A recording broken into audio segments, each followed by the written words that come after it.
इस वीडियो में भी जो पिछला वीडियो था उसी को हम कंटिन्यू करेंगे। एविडेंस पढ़ रहे थे हम जैव विकास के। तो इसमें जैसे मैंने आपको अवशेषी अंग बनाए थे, एक टर्म ऐसी भी पूछी जाती है, एटाविज्म क्या है, एटाविज्म और रिवर्जन क्या है। तो ये क्या होता है कि अगर कुछ एंसेस्ट्रल कैरेक्टर्स किसी जीव में प्रेजेंट है, एंसेस्ट्रल कैरेक्टर्स मीन्स जो है हमारे पूर्वजों के कैरेक्टर हमारे अंदर है, तो उसे एटाविज्म कहते हैं। जैसे कुछ न्यू बॉर्न बेबीज़ में टेल आ जाती है, और जैसे फंक्शनल ऑरिकुलर मसल्स, ठीक है। कभी कभी क्या होता है कि कुछ लोग अपने कान के पिन्ने को हिला लेते हैं, यानी उनके ऑरिकुलर मसल्स फंक्शनल हैं, ठीक है। और तीसरा लायन बॉय क्या है कि जो है कुछ इंसान के शरीर पे बिल्कुल लायन की तरह मोटे मोटे बाल पाए जाते हैं। तो ये एंसेस्ट्रल कैरेक्टर, हमारे पूर्वजों के कैरेक्टर अगर किसी में आ जाए, कोई बच्चा ऐसा हो जिसके पास पूंछ भी है, तो इस प्रकार की घटना को हम एटाविज्म या रिवर्जन कह देते हैं, ठीक है। नेक्स्ट हमारा इसी में हमारा जो शारीरिकी और आकारिकी से प्रमाण था, उसी में हमारा संयोजी कड़ियाँ। तो संयोजी कड़ियाँ, कनेक्टिव लिंक्स, ये क्या करती हैं, दो जो है फाइलम कह लीजिए, उनको जोड़ती है। जैसे सपोज हम बात करें इसमें प्रोटोपटेरस की, प्रोटोपटेरस पीटी है ये, ठीक है। तो ये प्रोटोपटेरस बोनीफिश और एम्फीबियन की बीच की कड़ी है। बोनीफिश यानी जो हड्डी युक्त मछलियाँ होती हैं, मछलियाँ दो प्रकार की होती हैं, मैंने आपको बताया हुआ है, उपास्थि वाली और हड्डी वाली। तो ये जो प्रोटोपटेरस है, इसमें दोनों के लक्षण हैं, बोनीफिश के भी और एम्फीबियन के। एम्फीबियन मतलब उभयचर, मेंढक, ठीक है। बोनीफिश के क्या लक्षण होते हैं, इसमें गिल्स होते हैं, गलफड़े होते हैं, और पेयर्ड फिन्स होती हैं, एक जोड़ा फिन होती हैं, डर्मिनल स्किन होती है, डर्मल स्किन होती है, ठीक है। और एम्फीबिया की क्या लक्षण है, इनमें इंटरनल नेर्स होते हैं। जैसे नेर्स मतलब नाक, जो हमारे नाक के छिद्र होते हैं उनको इंटरनल नेर्स कहते हैं। लंग्स होते हैं, फेफड़े होते हैं इनमें, और सबसे बड़ी बात में 3 चैम्बर हार्ट होते हैं। ये 3 चैम्बर हार्ट किसका लक्षण है, आपका एम्फीबियन का लक्षण है, ठीक है। पीछे मैंने आपको जो हार्ट ऑफ वर्टिब्रेट्स बताया था समजात अंग में, इसको आप करेक्ट कर लेंगे। एम्फीबिया में भी 3 चैम्बर हार्ट होता है, ठीक है। फिश में 2, एम्फीबिया में 3, रेप्टाइल्स में 3 होता है, और क्रोकोडाइल ऐसा रेप्टाइल्स है जिसमें 4 चैम्बर हार्ट होता है। तो ये करेक्शन कर लीजिएगा। अगला है जैसे आपका ये इसको कहते हैं डक बिल्ड प्लेटिपस, ठीक है। ऑर्निथोराइनिकस, ऑर्निथोराइनिकुलस, स्पेलिंग आपको दिख रही होगी। डक बिल्ड प्लेटिपस भी इसको बोल देते हैं, ये है। और इसमें आपका ये मैमल्स और रेप्टाइल्स के बीच की कड़ी है, ठीक है। मैमल्स स्तनधारियों के क्या लक्षण होते हैं, इसमें हेयर्स होते हैं, मैमरी ग्लैंड होती हैं, डायाफ्राम होता है, डायाफ्राम आपको पता है। रेप्टाइल्स के क्या लक्षण है, ओविपेरस है, ओविपेरस मतलब एग देता है, ठीक है। पॉलीलिसिथल यानी उस एग में योक भरा होता है बहुत ज़्यादा मात्रा में, ठीक है। तो ये डक बिल्ड प्लेटिपस के लक्षण है। दूसरा इसी में आता है आपका टाइकाइक्लॉसस, इसको स्पाइनी आंट ईटर भी बोल देते हैं, ठीक है। ये भी मैमल्स और रेप्टाइल्स के बीच की कड़ी है। अगला है स्प्लेनोडोंट, ये एम्फीबिया और रेप्टाइल्स के बीच की कड़ी है, ठीक है। इसी प्रकार बेलेनोग्लॉसस है, ये कॉर्डेटा और नॉन कॉर्डेटा के बीच की कड़ी है। तो आपके बुक्स में भी कुछ होंगे और इनके नाम आपको याद रखने हैं। अगला है काइमेरा को रैबिट फिश भी बोलते हैं, ठीक है। ये भी बोनी फिश, ये देखिए हड्डी वाली मछली और उपास्थि वाली मछली के बीच की कड़ी है। तो ये आपसे नाम पूछा जाएगा, इम्पॉर्टेंट है। इसमें जैसे आपका ये थोड़ा टफ नाम है, ऑर्निथोराइनिकस और टैकीग्लॉसस, ठीक है, इसको आप याद करिएगा। नेक्स्ट अब इसमें हम पढ़ते हैं एम्ब्रियोलॉजिकल एविडेंस, भ्रूणिकी से प्रमाण। देखिए पिछला जो हमने पढ़ा शारीरिकी और आकारिकी से, उसमें मैंने 3-4 चीज़ें कवर करी थी, समजात अंग, समवृत्ति अंग, अवशेषी अंग, और आपका जो है संयोजी कणियाँ। तो ये सब वैसे कई बुक्स में आपको अलग अलग ये मिलेंगी, लेकिन आपको ये एक ही क्या कहते हैं, एक ही यूनिट में, एक ही ग्रुप में इनको रखना है, शारीरिकी और आकारिकी से प्रमाण। अगला है भ्रूणिकी से प्रमाण। अब भ्रूणिकी से प्रमाण मतलब भ्रूण में किस प्रकार से कोई जीव डेवलप होता है उसके बारे में हम अध्ययन करेंगे, क्योंकि भ्रूणी अवस्था में बहुत से जीवों में बिल्कुल समानता पाई जाती है। जैसे भ्रूणी अवस्था में मनुष्य के भ्रूण में भी गलफड़े पाए जाते हैं, ठीक है। तो इसमें लिख रहा है early development of triploblastic organism is similar, यानी हम ट्रिप्लोब्लास्टिक है कहाँ से कहाँ तक, प्लेटीहेलिमंथी से स्तनधारी तक। प्लेटीहेलिमंथी यानी फीताकृमि, फीताकृमि के बाद जितने आपके फाइलम आते हैं, प्लेटीहेलिमंथीज, एस्केहेलिमंथीज, ठीक है, आपका आर्थ्रोपोडा, मोलस्का, इकाइनोडर्मेटा, उसके बाद आपके जो फिश हैं, आपके रेप्टाइल्स हैं, सॉरी फिश के बाद आपका एम्फीबियन है, रेप्टाइल्स है, मैमल्स है, तो ये यहाँ तक सब ट्रिप्लोब्लास्टिक, हम 3 लेयर्स के बने होते हैं। तो इन सब में अर्ली डेवलपमेंट समान होता है। समान क्या होता है, जायगोट के बाद ब्लास्टुला बनता है, फिर गैस्ट्रुला बनता है, फिर 3 जर्म्स लेयर बनती है। तो ये एक सिद्ध करता है कि भ्रूण में सब एक समान विकसित हो रहे हैं। फिर early embryonic development in vertebrates, कशेरुकों में यानी जिनमें कशेरुक दंड पाई जाती हैं उनमें जो अर्ली भ्रूण अवस्था होती है वो सबकी समान है। जैसे मैंने अभी बोला वर्टिब्रेट्स कशेरुक में आपके जो आ जाते हैं, ठीक है, कॉर्डेटा, नॉन कॉर्डेटा आपने पढ़ा है। तो जो कॉर्डेटा हैं उनमें सब में क्या क्या होगा, भ्रूणीय विकास में सब में पूंछ होगी, हम भी कॉर्डेटा है तो अभी हमें पूंछ नहीं है, लेकिन पूंछ की जो हड्डी है वो हमारे अंदर आज भी है, तो वो हमारे भ्रूणीय विकास में ज़रूर बनी होगी। गिल सेल्स बने होंगे, गलफड़े बने होंगे, आइज़ एंड ईयर बर्ड्स, ठीक है। अगला है टेम्पररी एम्ब्रियोनिक स्ट्रक्चर। कुछ स्ट्रक्चर ऐसे होते हैं जो केवल और केवल भ्रूणीय अवस्था में बनते हैं, उसके बाद नष्ट हो जाते हैं, जैसे एग टूथ इन बर्ड्स, चिड़ियाओं की जो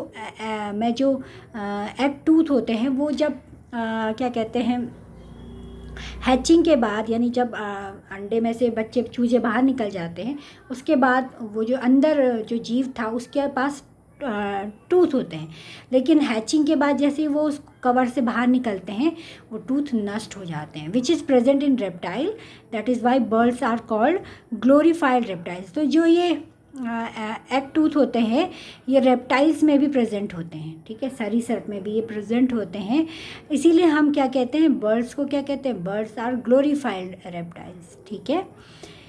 हाँ, अगला है रिकैपिटुलेशन थ्योरी। रिकैपिटुलेशन थ्योरी को क्या कहते हैं, हम पुनरावर्तन सिद्धांत। तो इसको सबसे पहले प्रपोज किया था वॉन बेयर ने। वॉन बेयर ने क्या बोला था, general structure develop earlier than the special structure, यानी पहले जो है जनरल कैरेक्टर डेवलप होते हैं। जनरल कैरेक्टर यानी ब्रेन का बनना, मेरुरज्जु का बनना, हमारा अक्षीय कंकाल का बनना, ये हमारे जनरल कैरेक्टर हैं, ठीक है। स्पेशल कैरेक्टर बाद में बनते हैं, यानी जब भ्रूण का विकास होता है तो मस्तिष्क, मेरुरज्जु ये पहले बन जाते हैं, हमारी रीढ़ की हड्डी पहले बन जाती है। स्पेशल कैरेक्टर यानी पंखों का बनना, स्तनधारियों में बालों का होना, ये बाद में बनते हैं, ठीक है। उसके बाद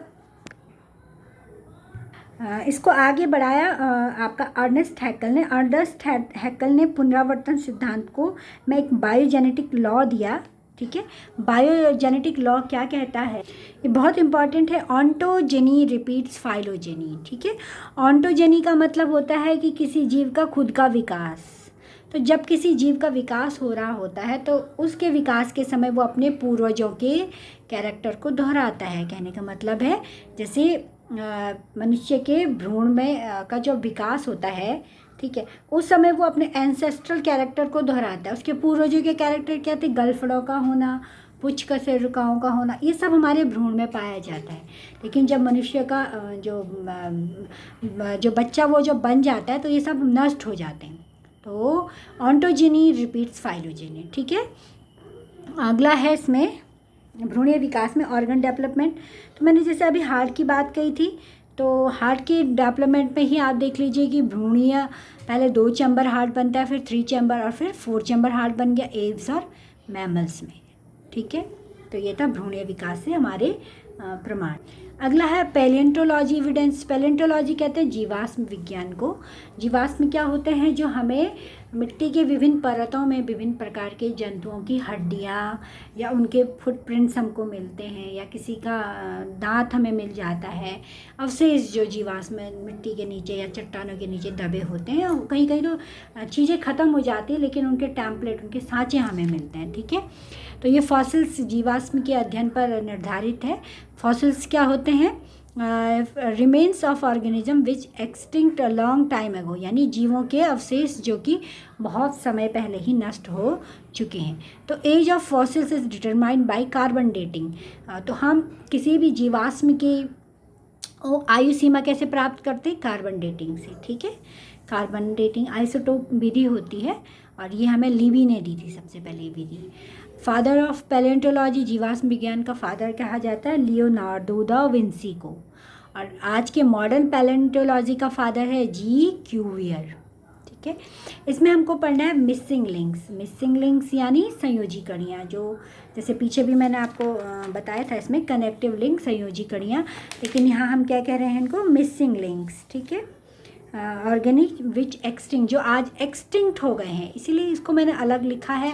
और ये संयोजी कड़ियाँ मैंने यहाँ पे अलग दी हैं आपकी। संयोजी कड़ियाँ क्या है कि जो हैं जो आज भी उपस्थित है और उनके अंदर दोनों के कैरेक्टर है। और जीवाश्म विज्ञान में हम पढ़ रहे हैं मिसिंग लिंक्स। ठीक, मिसिंग लिंक में जैसे आपने आर्क्योपटेरिक्स का नाम सुना होगा, आप इनको गूगल पे सर्च करके इनके पिक्चर्स देख सकते हो। ठीक है, आर्क्योपटेरिक्स जो है ये देखने में ना तो ये सरीसृप लिखता है और ना ही ये पक्षी लगता है। ठीक है, और बहुत विशालकाय ये होता है। तो इसके अंदर आर्क्योपटेरिक्स आज है नहीं, इसके जीवाश्म मिलते हैं। जैसे डायनासोर के जीवाश्म मिलते हैं वैसे ही इसके भी जीवाश्म मिलते हैं। तो ये रेप्टाइल्स के इसमें कैरेक्टर क्या थे? सरीसृप के, जिसमें टीथ होते हैं, दांत होते हैं। जैसे मैंने अभी पीछे आपको बताया था ना कि बर्ड्स आर ग्लोरीफाइड रेप्टाइल्स, यानी चिड़ियाएँ क्या है? एक ग्लोरीफाइड मतलब उनका एक किसी चीज़ को अच्छा बनाना। तो सरीसृप बहुत ही अच्छे हो जाए तो वो ग्लोरीफाइड रेप्टाइल्स कहलाते हैं, बर्ड्स। तो रेप्टाइल कैरेक्टर क्या है? इसमें टीथ हैं। Free caudal vertebrae, caudal vertebrae मतलब है पुच्छ कशेरु का। ठीक है, तो आर्क्योपटेरिक्स में रेप्टाइल्स के कैरेक्टर क्या थे? टीथ थे, पुच्छ कशेरु का थी। ठीक है, क्लॉज का था, क्लॉज इनमें पाए जाते थे। अब पक्षियों के लक्षण क्या थे? चोंच थी, विंग्स थी। तो विंग्स के लिए जो है ना स्टर्नम होता है, आपके वक्ष की हड्डी मैंने आपको पढ़ाया हुआ है, ये विंग लाइक थी।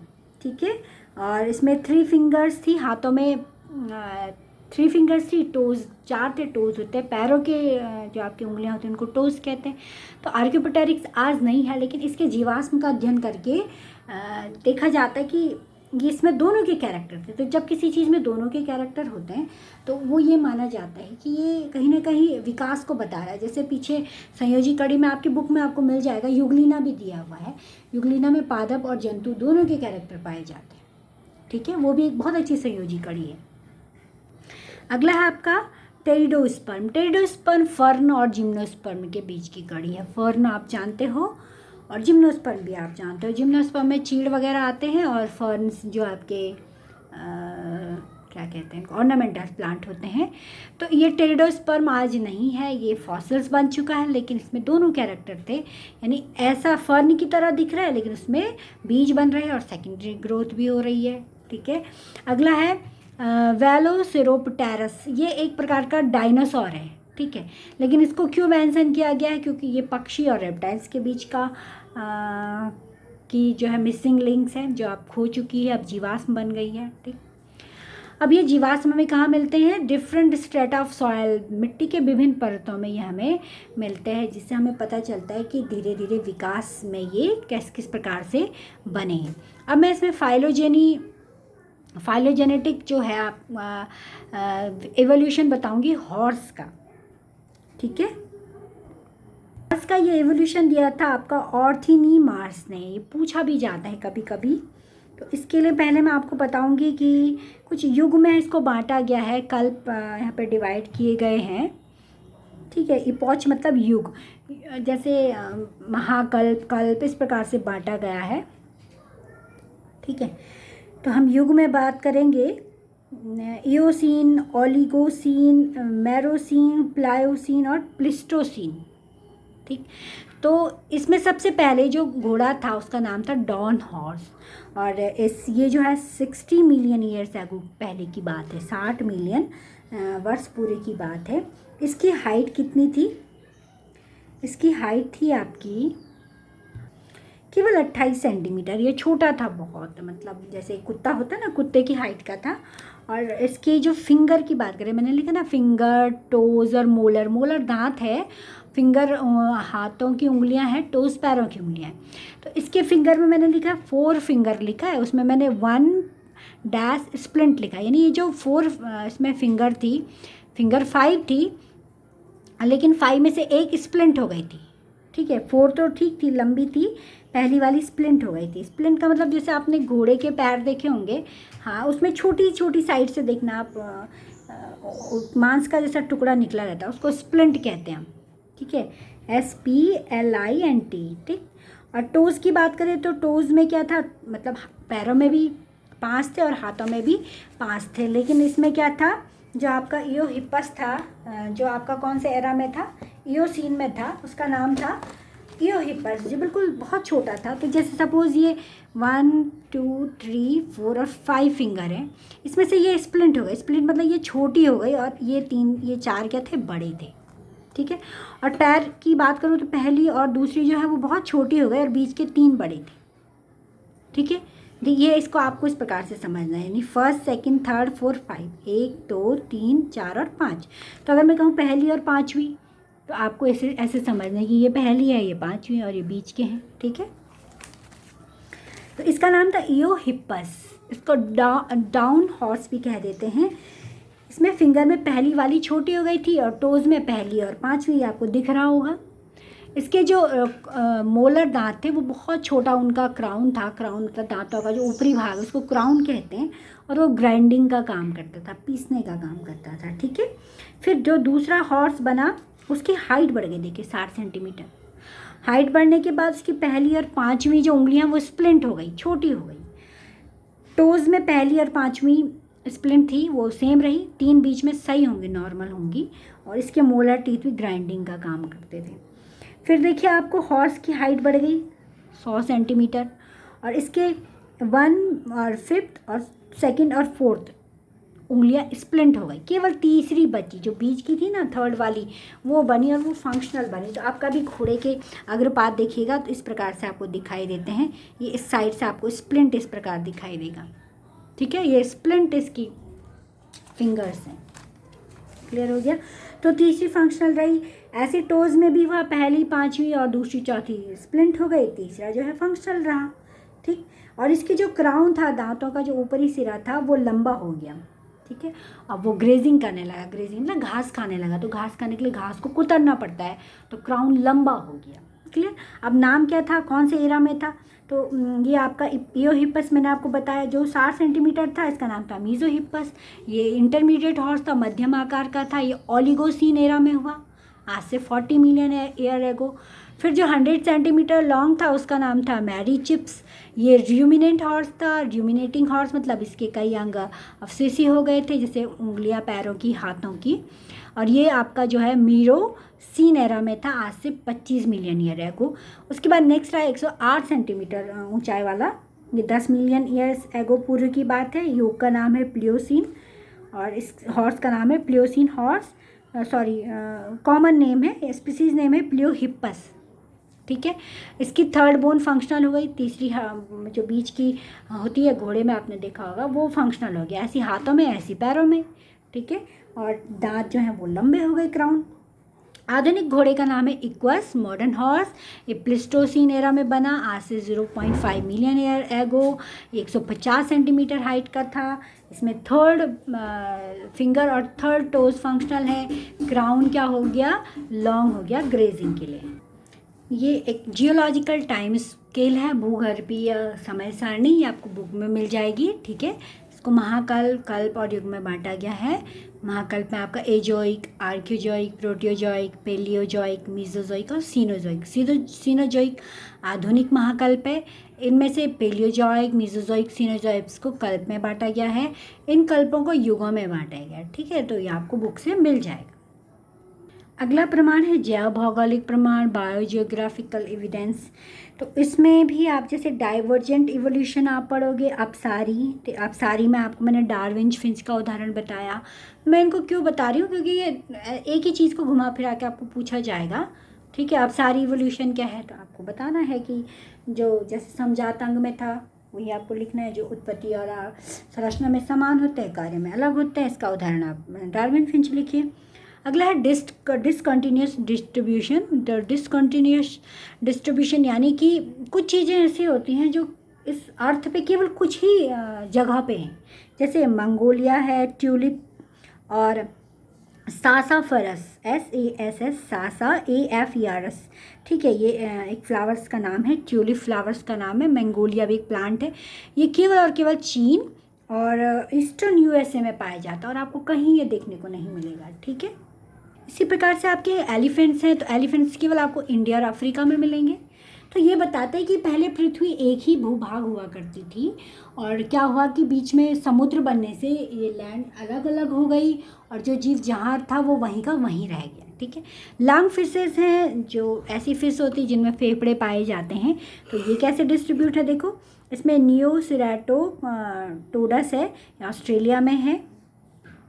आपका लैपिडोसरीन है, ये साउथ अमेरिका में है। आपका प्रोटोप्टेरस है, ये साउथ अफ्रीका में है। ठीक, अगला है रेस्ट्रिक्शन डिस्ट्रीब्यूशन। रेस्ट्रिक्शन मतलब रेस्ट्रिक्टेड है, अंदर बाहर और कहीं नहीं जा सकते। तो मार्सुपियल है, जैसे MARSUPIALS। मार्सुपियल्स क्या होते हैं, ऐसे स्तनधारी जो एग देते हैं। ये केवल और केवल आपको ऑस्ट्रेलिया में मिलेंगे और ये कहीं नहीं आपको मिलेंगे। अगला है कन्वर्जेंट एवोल्यूशन। कन्वर्जेंट एवोल्यूशन का मतलब जिनके समान काम होते हैं, उत्पत्ति संरचना अलग होती है। देखिए जैसे प्लेसेंटल मैमल्स हैं, ऐसे स्तनधारी जिनमें प्लेसेंटा पाया जाता है, वेल डेवलप। मार्सुपियल, ऐसे मार्सुपियल मतलब मैंने आपको बताया जो मैमल्स अंडे देते हैं। मार्सुपियल माउस, मार्सुपियल चूहा और नॉर्मल माउस। ठीक है, ये सब एक ही जगह पे पाए जाते हैं और इनकी उत्पत्ति अलग अलग है, लेकिन सेम हैबिट और कैरेक्टर, आवास एक ही है और कैरेक्टर भी एक ही है। ठीक है, ये आप अपने मतलब बुक से रीडिंग करिएगा, केवल इनमें से थोड़ा आप मेरी हेल्प लीजिएगा। मैं इसको बहुत स्पीड में आपको बता रही हूँ क्योंकि ये थोड़ा इजी चैप्टर है। अगला है इसमें साइटोलॉजिकल, बायोकेमिकल और फिजियोलॉजिकल एविडेंस, यानी जैव रसायन, सॉरी आपका क्या कहेंगे इसको, साइटोलॉजी जिसमें हम जीव द्रव्य का अध्ययन करते हैं, बायोकेमिकल जैव रसायन और सारी शरीर क्रिया विज्ञान से एविडेंस। तो ये बहुत इजी है, जैसे एंजाइम है, एमाइलेज है, ट्रिप्सिन है, सब में प्रेजेंट है, स्पंज से लेकर स्तनधारी तक। हार्मोन्स है, थायरॉक्सिन है, ये सब में प्रेजेंट है। ठीक है, it is in injected tadpoles. अगर हम उसको टैडपोल में ना डालें थायरॉक्सिन को, तो उसमें भी थायराइड हार्मोन बनता है, तभी तो वो टैडपोल से फ्रॉग बनता है। तो ये हार्मोन्स जो हैं सब में पाए जाते हैं जितने जीव पृथ्वी पर होते हैं। हाँ, थायरॉक्सिन से मेरे को एक बात याद आई, मेटामॉर्फिज्म इसको कहते हैं। ठीक है, मेटामॉर्फिज्म, मेटामॉर्फोसिस, सॉरी मेटामॉर्फोसिस मैं यहाँ पे लिख देती हूँ, मेटामॉर्फोसिस याद रखना है आपको।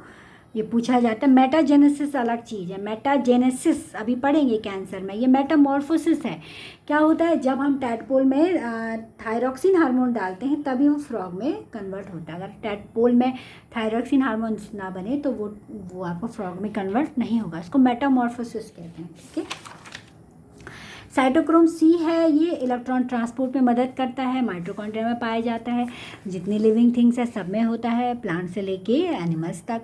ब्लड और लिम्फ है, तो इस ब्लड और लिम्फ का सेम फंक्शन होता है सारे वर्टिब्रेट्स में।